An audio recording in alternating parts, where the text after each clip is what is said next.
Presentation বা viva দিতে গিয়ে অথবা বসের সাথে কথা বলতে গিয়ে প্রচণ্ড নার্ভাস অনুভব করেন অথবা মনের মধ্যে ভয় অনুভূত হয় অথবা অনেকের ক্ষেত্রে দেখা যায় তাদের কমফোর্ট জোনের বাইরে গেলেই তাদের মনের মধ্যে এক ধরনের নার্ভাসনেস বা আতঙ্ক কাজ করে। আপনার একার শুধু এই সমস্যা না, পৃথিবীর অনেক মানুষের এই সমস্যা হয়, আমার নিজেরও হয়। আমি যখন কোনো অপরিচিত অডিয়েন্সের সামনে কথা বলতে যাই, এই নার্ভাসনেস বা ভয় কাটানোর একটা সায়েন্টিফিক ওয়ে আছে যেটা আমি ফলো করে থাকি। এই ভিডিওতে আজকে আমরা জানবো কি সেই পদ্ধতি। নার্ভাসনেস বা অজানা আতঙ্কের সমাধান জানতে হলে আপনাকে প্রথমে বুঝতে হবে এই নার্ভাসনেস আমাদের কেন হয়, তাহলে এই সমস্যা অনেকটাই সমাধান হয়ে যাবে। এরপরে বাকিটা সমাধান হবে কিছু টেকনিকের মাধ্যমে। চলে দেখা যাক প্রেজেন্টেশন বা ভাইবা দেওয়ার সময় কেন আমাদের মনের মধ্যে এই নার্ভাসনেস বা ভয় আসে। আমাদের ব্রেনের কাজকর্ম হচ্ছে দুই ধরনের, একটা হচ্ছে অটোমেটিক আর একটা হচ্ছে ভলান্টারি। ভলান্টারি কোনটা? এই যে আমি আমার হাত নাড়াচ্ছি, আমি চাচ্ছি জন্য আমার হাত নাড়াচ্ছি, আমি যদি না চাই তাহলে আমার হাত নড়বে না, এটা হচ্ছে ভলান্টারি। আর একটা হচ্ছে অটোমেটিক, যেরকম হচ্ছে আমার হার্টবিট চলছে, আমার শ্বাস প্রশ্বাস কন্টিনিউয়াসলি চলছে, আমার শরীরে রক্ত প্রবাহ চলছে, আমার খাবার দাবার হজম হচ্ছে, এগুলো কিছুই কিন্তু আমি নিজে নিজে করছি না, ব্রেন অটোমেটিক্যালি এগুলোকে করছে। এই অটোমেটিক কাজকর্মগুলো আবার দুই ধরনের নার্ভাস সিস্টেম দ্বারা নিয়ন্ত্রিত। তার মধ্যে একটা হচ্ছে সিম্প্যাথেটিক নার্ভাস সিস্টেম, যেটা হচ্ছে আমাদেরকে উত্তেজনা দেয় বা আমাদেরকে অস্থির করে। যেরকম ধরেন আপনি খেলা দেখছেন বাংলাদেশের, সাকিব বা তামিম একটা 6 মারলো, আপনি তো আর নিজেকে বলেন না যে এই এখন উত্তেজিত হও, এখন অনেক খুশি হও, লাফিয়ে পড়ো। এইটা অটোমেটিক্যালি হয়। এই অটোমেটিক কাজটা আমাদের সিম্প্যাথেটিক নার্ভাস সিস্টেম করায়। অপরদিকে প্যারাসিম্প্যাথেটিক নার্ভাস সিস্টেম যে সে আমাদেরকে শান্ত করে, ক্লান্তির অনুভূতি দেয়। মানে সিম্পলি সিম্প্যাথেটিক যে সে আপনাকে উত্তেজিত করে, প্যারাসিম্প্যাথেটিক যে সে আপনাকে শান্ত করে। এখন মজার ব্যাপার হচ্ছে এই যে সিম্প্যাথেটিক নার্ভাস সিস্টেম যে আমাদেরকে উত্তেজিত করার জন্য দায়ী, এদের একটা গুরুত্বপূর্ণ কাজ হচ্ছে আমাদেরকে বিপদ আপদ থেকে রক্ষা করা বা আমাদেরকে সুরক্ষা দেয়া। কিন্তু ব্রেইনের তো হাত পা নাই, ও মানুষকে রক্ষা করবে কিভাবে? ও যেটা করে, যখনই কোনো অপ্রত্যাশিত ঘটনা ঘটতে পারে এরকম কোনো পরিস্থিতি আসে, তখনই ও মানুষকে ভয় পাইয়ে দেয়। যখনই কোনো বিপদের আভাস পায় তখনই আমাদের ব্রেনের অ্যামিগডালা থেকে সিগন্যাল চলে যায় আমাদের কিডনির উপরে থাকা অ্যাড্রেনালিন গ্ল্যান্ডে। এই অ্যাড্রেনালিন গ্ল্যান্ড তখন যথেষ্ট পরিমাণে অ্যাড্রেনালিন রিলিজ করে। এই অ্যাড্রেনালিন হরমোন গিয়েই তখন আমাদের শ্বাস প্রশ্বাস বাড়িয়ে দেয়, হার্টবিট বাড়িয়ে দেয়, রক্তচাপ বাড়িয়ে দেয়। মানে ভয় পেলে আমরা যেই সমস্ত ঘটনা ঘটে আমাদের শরীরে, তার সবকিছুই আসলে এই মাধ্যমেই ঘটে। এইটাকে বলা হয় ফাইট অর ফ্লাইট রেসপন্স। মানে হয় তুমি ফাইট করো, না হয় তুমি দৌড়ে পালিয়ে যাও। ঠিক এই একই ঘটনা ঘটে যখন আপনি প্রেজেন্টেশন বা ভাইবা দিতে গিয়ে নার্ভাস হয়ে পড়েন বা ভয় পেয়ে যান। যখন আপনার মনের মধ্যে এই প্রশ্নগুলো আসে যে কি না কি হবে, আমি কি আসলে পারবো কিনা, প্রশ্নগুলো কি কমন পড়বে কিনা, বা আমার উত্তর শুনে বস কি মনে করবে, বা আমি মানুষের সামনে দাঁড়িয়ে কি না কি বলে ফেলবো, এই ব্যাপারগুলো ব্রেনে প্রচন্ড স্ট্রেসের সিগন্যাল দেয়। তো ব্রেন তখন ব্যাপারটাকে এমন ভাবে দেখে যে সামনে একটা বিপদ আসছে, কিন্তু এই বিপদ থেকে বাঁচার কোনো উপায় আমি জানি না। তখন সে সিম্প্যাথেটিক নার্ভাস সিস্টেম অ্যাক্টিভেট করে দেয়। তখন এই ফ্লাইট অর ফাইট রেসপন্স শুরু হয়ে যায়। মানে আপনার হার্টবিট বেড়ে যায়, রক্তচাপ বেড়ে যায়, আপনার শ্বাস প্রশ্বাস বেড়ে যায়, আপনি ঘামতে থাকেন। সমস্ত রকম নার্ভাসনেস বা ভয়ের যে ব্যাপারগুলি হয় তার সবকিছুই আসলে এই কারণেই হয়। তার মানে হচ্ছে আমরা যদি এই স্ট্রেসের সিগন্যালিংটাকে বন্ধ করতে পারি, তাহলে আর আপনার সিম্প্যাথেটিক নার্ভাস সিস্টেম অ্যাক্টিভেট হবে না, আর আপনিও ফাইট অর ফ্লাইট মোডে চলে যাবেন না, তাহলে আর আপনি নার্ভাসও হবেন না। চলেন দেখা যাক এইটা আমি কিভাবে করি। প্রচন্ড স্ট্রেসের সময় স্ট্রেসটাকে টেনে ধরে কন্ট্রোল করার একটা সায়েন্টিফিক ওয়ে হচ্ছে নিঃশ্বাসের ব্যায়াম। নিঃশ্বাসের ব্যায়ামের মাধ্যমে আপনি চাইলে আপনার অটোনমিক নার্ভাস সিস্টেম কন্ট্রোল করে হার্টবিটটাকেও কন্ট্রোল করতে পারবেন। একটা মজার ব্যাপার দেখেন, আমরা যখন নিঃশ্বাস নেই তখন আমাদের ফুসফুস ফুলে ওঠে। ফুসফুস ফুলে ওঠার সাথে সাথে এর নিচে যে ডায়াফ্রাম ছিল, সেই ডায়াফ্রাম আস্তে আস্তে নিচের দিকে চলে যায়। যার ফলে কি হয়, আমাদের হৃৎপিণ্ড থাকার যে জায়গাটা, সেই হৃৎপিণ্ডর জায়গাটা একটু প্রসারিত হয়। যার ফলে হৃৎপিণ্ড নিজেও একটু বেশি জায়গা পায়, সে নিজেও একটু প্রসারিত হয়। যার ফলে কি হয়, ওই মুহূর্তে হৃৎপিণ্ডের মধ্যে যে রক্ত ছিল, সেই রক্তের জন্য আগের তুলনায় একটু বেশি জায়গা হয়। মানে হার্ট যেহেতু একটু প্রসারিত হয়েছে, রক্তের থাকার জায়গাটাও একটু বড় হয়েছে। যার ফলে কি হয়, ওই মুহূর্তে ওই রক্তের চলাচল হালকা একটু স্লো হয়ে যায়। তখন একটা মজার ঘটনা ঘটে। আমাদের হার্টের মধ্যে এক ধরনের নিউরন থাকে যার নাম হচ্ছে সাইনোয়াট্রিয়াল নোড। এরা কি করে, সাথে সাথেই এই যে হার্টের মধ্যে রক্ত চলাচলটা একটু স্লো হয়ে গেল, এটাকে নোটিস করে এবং ব্রেইনে সিগন্যাল পাঠিয়ে দেয়। তখন ব্রেইন আবার ফিরতি হার্টকে সিগন্যাল পাঠায় যে তাহলে তুমি তোমার হার্টবিটটা বাড়িয়ে দাও।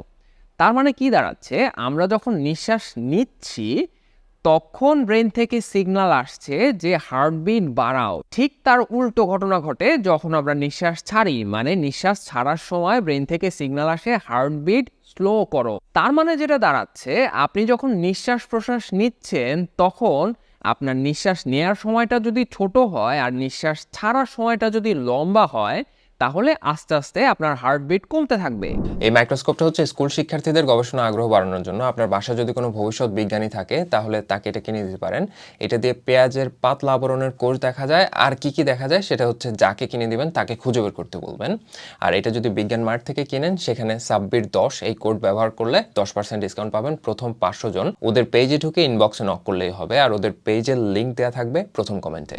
এখন আসেন দেখাই আমি এটা কিভাবে করি। আমি প্রথমে একবার নর্মালি নিঃশ্বাস নেই, ওই নিঃশ্বাসটা ছাড়ার আগেই আমি আরও একবার নিঃশ্বাস নেই। তো আমি যেহেতু আগের নিঃশ্বাসটা ছাড়ি নাই, ওই বাতাসটা আমার ফুসফুসে ছিলই, যার জন্য সেকেন্ড যে নিঃশ্বাসটা নিচ্ছি ওইটা সাধারণত বড় হয় না। তারপরও যতটুকুই হয় আমি চাই আমার ফুসফুস পুরোটা ভরে উঠুক বাতাসে। এরপরে আমি লম্বা করে ছাড়ি। আমি আপনাদের দেখাচ্ছি, দেখেন আমি কিভাবে করি।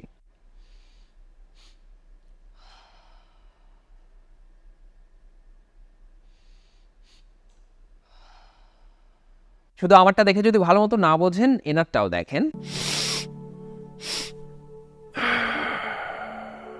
এখানে ইম্পর্টেন্ট 3টা ব্যাপার। নাম্বার 1 হচ্ছে যেই সময় ধরে আপনি নিঃশ্বাস নিচ্ছেন তার থেকে বেশি সময় ব্যয় করতে হবে নিঃশ্বাস ছাড়তে। নাম্বার 2 হচ্ছে যে আমি ডাবল নিঃশ্বাস নিলাম, আমি একবার নিঃশ্বাস নিয়ে পরে আরো একবার জোরে একটা টান দিলাম। এর কারণ হচ্ছে আমাদের ফুসফুসের একদম ভেতরে যে গোল গোল বলের মতো অ্যালভিওলি আছে, যেখানে অক্সিজেন এবং কার্বন ডাইঅক্সাইডের এক্সচেঞ্জ হয়। মানে আমরা যখন নিঃশ্বাস নেই, সেই নিঃশ্বাস থেকে অক্সিজেন আমাদের শরীরে ঢোকে, আর আমাদের রক্ত থেকে কার্বন ডাইঅক্সাইড আমাদের ফুসফুসে আসে, যেটা আমরা নিঃশ্বাস ছাড়ার মাধ্যমে বের করে দেই। এই যে অ্যালভিওলি, মানে যেই রাস্তা হয়ে আমাদের শরীর থেকে কার্বন ডাইঅক্সাইড বেরিয়ে যাবে, সেই রাস্তাটা স্ট্রেসের কারণে চুপসে যেতে থাকে, যার জন্য স্ট্রেসের সময় আস্তে আস্তে আমাদের শরীরে কার্বন ডাইঅক্সাইড জমা হতে থাকে। এইটাও একটা বড় কারণ আমাদের নার্ভাস অনুভব করার। আপনি যদি ডাবল নিঃশ্বাস নেন, তাহলে সেকেন্ড টাইমে যে নিঃশ্বাসটা নিচ্ছেন, মানে আপনি প্রেসার করছেন আপনার অ্যালভিওলিগুলোকে যেন ওরা খুলে যায়, রাস্তাটা ক্লিয়ার হয়, যেন সহজে আপনার শরীর থেকে কার্বন ডাইঅক্সাইড গুলো আস্তে আস্তে বেরিয়ে যেতে পারে। নাম্বার 3 হচ্ছে আমি যখন নিঃশ্বাস ছাড়লাম তখন কিন্তু একটা দীর্ঘশ্বাস ছাড়ার মতো করে ছাড়লাম।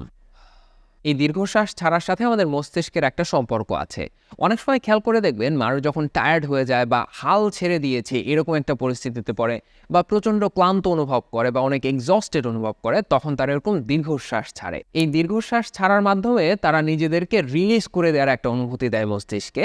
এইটা অটোমেটিক্যালি হয়। এখন প্রশ্ন হচ্ছে এই শ্বাস প্রশ্বাসের ব্যায়াম আপনি কখন করবেন বা কতক্ষণ করবেন। এইটা নির্ভর করবে আপনি আসলে কতটুকু স্ট্রেসড বা কতটুকু নার্ভাস অনুভব করছেন। আপনি যদি এটা শুধুমাত্র একটা প্রেজেন্টেশনের জন্য করে থাকেন বা একটা ভাইবার জন্য করে থাকেন, তাহলে আপনার সময় আসার আগে 10 থেকে 15 মিনিট বা আধা ঘন্টা আগে আপনি ব্রিদিং প্র্যাকটিস করতে পারেন। একটা ব্যাপার খেয়াল রাখতে হবে, এই নিঃশ্বাসের ব্যায়াম যদি আপনি হঠাৎ করে একদিন প্রয়োজনের থেকে বেশি করে ফেলেন, তাহলে আবার আপনার প্রেশার কমে যেতে পারে, আপনার মাথা ঘুরছে এরকম অনুভব হতে পারে কিছু সময়ের জন্য। তবে আমার ক্ষেত্রে যেটা হয়, 1 থেকে 1.5 মিনিট যদি আমি এটা করি, তখন আমি পুরোপুরি ঠান্ডা হয়ে যাই, মানে আমার মাথা হালকা লাগতে শুরু করে, মানে নার্ভাসনেস আমার পুরোপুরি চলে যায়। তবে একবারে 5 মিনিটের বেশি করা যাবে না। তবে সব থেকে ভালো হয় আপনি যদি 1 সপ্তাহ বা 1 মাস আগে থেকেই এই ব্রিদিং প্র্যাকটিস করা শুরু করেন। প্রতিদিন জাস্ট 5 মিনিট করে এই প্র্যাকটিস করলেই আস্তে আস্তে আপনার নার্ভ এমনিতেই শক্ত হয়ে যাবে, আপনি সচরাচর নার্ভাস ফিল করবেন না। বিশেষ করে যাদের পরীক্ষার সময়ও নার্ভাস অনুভব হয়, নার্ভাসনেসের কারণে অনেক সময় প্রশ্নের উত্তর মনে আসে না, তাদের ক্ষেত্রেও নার্ভ শক্তিশালী করার জন্য, যেন আপনি সহজে নার্ভাস না হন, তাদের জন্য প্রতিদিন সকালে 5 মিনিট করে এই ব্যায়াম করতে পারেন, বা রাতে 5 মিনিট করতে পারেন, বা আপনার যখনই সময় হয় আপনি প্রতিদিন 5 মিনিট করে ব্যায়াম করতে পারেন। যাদের নার্ভাসনেসের লেভেলটা অনেক বেশি, তারা 5 মিনিটের বেশি সময়ও করতে পারেন। আর যারা নিজেদের কমফোর্ট জোনের বাইরে গেলেই নার্ভাস অনুভব করেন, তারাও প্রতিদিন এই ব্যায়াম 5 মিনিট বা তার থেকে বেশি সময়ও চাইলে করতে পারেন। আবারও বলছি, একটানা করলে আপনার প্রেশার বেশি নেমে যেতে পারে, এই জন্য অল্প অল্প করে নিজের শরীরের সাথে মানিয়ে নিতে হবে। একটা র্যান্ডমাইজড কন্ট্রোল গবেষণা করা হয়, যেখানে বেশ কিছু এরকম মানুষকে রিক্রুট করা হয় যাদের মধ্যে ভয়, নার্ভাসনেস, অস্থিরতা এগুলো অনেক বেশি। এদেরকে 4টা ভাগে ভাগ করা হয়। একটা গ্রুপকে প্রতিদিন 5 মিনিট করে মেডিটেশন করানো হয়, আর বাকি 3টা গ্রুপকে 3টা ভিন্ন ধরনের নিঃশ্বাসের ব্যায়াম করানো হয়, যার মধ্যে একটা হচ্ছে আমি আপনাদেরকে যেটা একটু আগে বললাম, এটার নাম হচ্ছে সাইক্লিক সাই। 1 মাস পরে এদের সবার ব্রেইন পরীক্ষা করে দেখা হয় এবং শরীরে আরো বিভিন্ন পরীক্ষা নিরীক্ষা করা হয়। ফলাফলে যেটা দেখা যায়, এই সবগুলো গ্রুপের মানুষের মধ্যে অ্যাংজাইটি মানে ভয়, অস্থিরতা বা নার্ভাসনেসের যে অনুভূতি, এইগুলো কমে গেছে, নেগেটিভ ফিলিং কমে গেছে, পজিটিভ ফিলিং বেড়ে গেছে। তবে এই 4 গ্রুপের মধ্যে সব থেকে ভালো ফলাফল দেখা যায় আমি আপনাদের যে ব্যায়ামটা শেখালাম সেই ব্যায়াম যারা করেছিলেন তাদের মধ্যে। এই গবেষণা পাবলিশ হয় সেল রিপোর্ট মেডিসিনে, আর এই গবেষণার কোরেসপন্ডিং অথর যিনি, তার নাম হচ্ছে প্রফেসর অ্যান্ড্রু হুবারম্যান। ইনি হচ্ছে সেই ব্যক্তি যিনি আপনাদেরকে এই নিঃশ্বাসের ব্যায়ামটা করে দেখালেন। আপনারা আমাকে কমেন্টে জানাতে পারেন যে এই ব্রিদিং টেকনিকটি আসলেই আপনার জন্য কাজ করছে কিনা, বা কাজ করলেও সেটা আসলে কত সময় লাগছে, মানে কত সময় করার পরে আপনি স্ট্রেস কম অনুভব করছেন। এইটা যদি আপনি জানান তাহলে আমার একটা আইডিয়া হবে যে আমার ভিউয়ার্সদের মধ্যে স্ট্রেসের পরিমাণ আসলে কত, সেই অনুযায়ী আমি স্ট্রেস রিলেটেড পরবর্তী ভিডিও দেবো কিনা সেটা ডিসাইড করতে পারবো। ভালো থাকবেন সবাই, আসসালামু আলাইকুম।